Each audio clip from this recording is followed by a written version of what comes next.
দাঁড়ানোর কথা বলে না।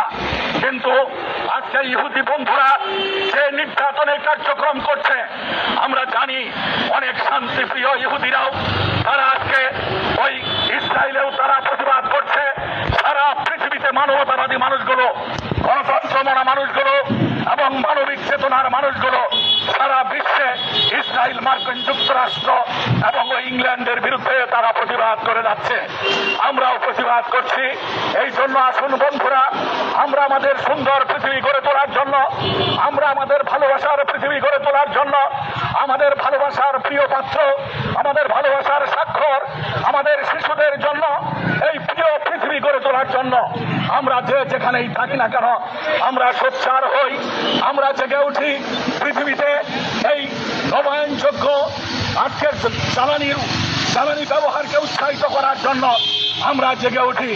আমরা জেগে উঠি জীবাশ্ম জ্বালানিকে নিঃশেষ করে দেওয়ার ষড়যন্ত্রের বিরুদ্ধে। আমরা জেগে উঠি। আমরা জেগে উঠি আজকে পৃথিবীতে শান্তি প্রতিষ্ঠার জন্য।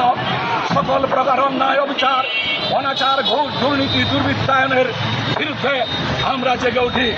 বাংলাদেশ যে আগস্টের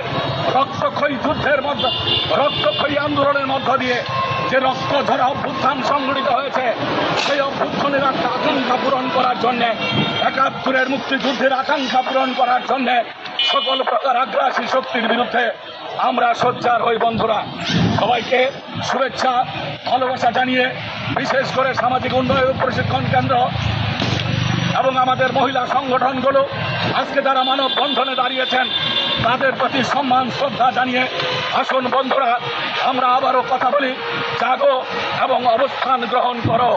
অবস্থানটা হলো সকল প্রকার অন্যায়ের বিরুদ্ধে, অবস্থান হলো ওই সাম্রাজ্যবাদী শক্তির বিরুদ্ধে, অবস্থান হলো শান্তির সপক্ষে, অবস্থান হলো আমাদের গণতান্ত্রিক অধিকারের পক্ষে, অবস্থান হলো মানুষের জন্য, মানুষের হয়ে এই পৃথিবী গড়ে তোলার পক্ষে। আমাদের অবস্থানকে অবশ্যই সুদৃঢ় করতে হবে। তাই আসুন আমরা সোচ্চার হই এবং আমাদের সমস্ত মানুষকে নিয়ে এই অন্যায়ের বিরুদ্ধে রুখে দাঁড়াই। সবাইকে শুভেচ্ছা ভালোবাসা। আবার যখন সুযোগ হবে আবারও কথা হবে আপনাদের সাথে। অনেক অনেক ধন্যবাদ।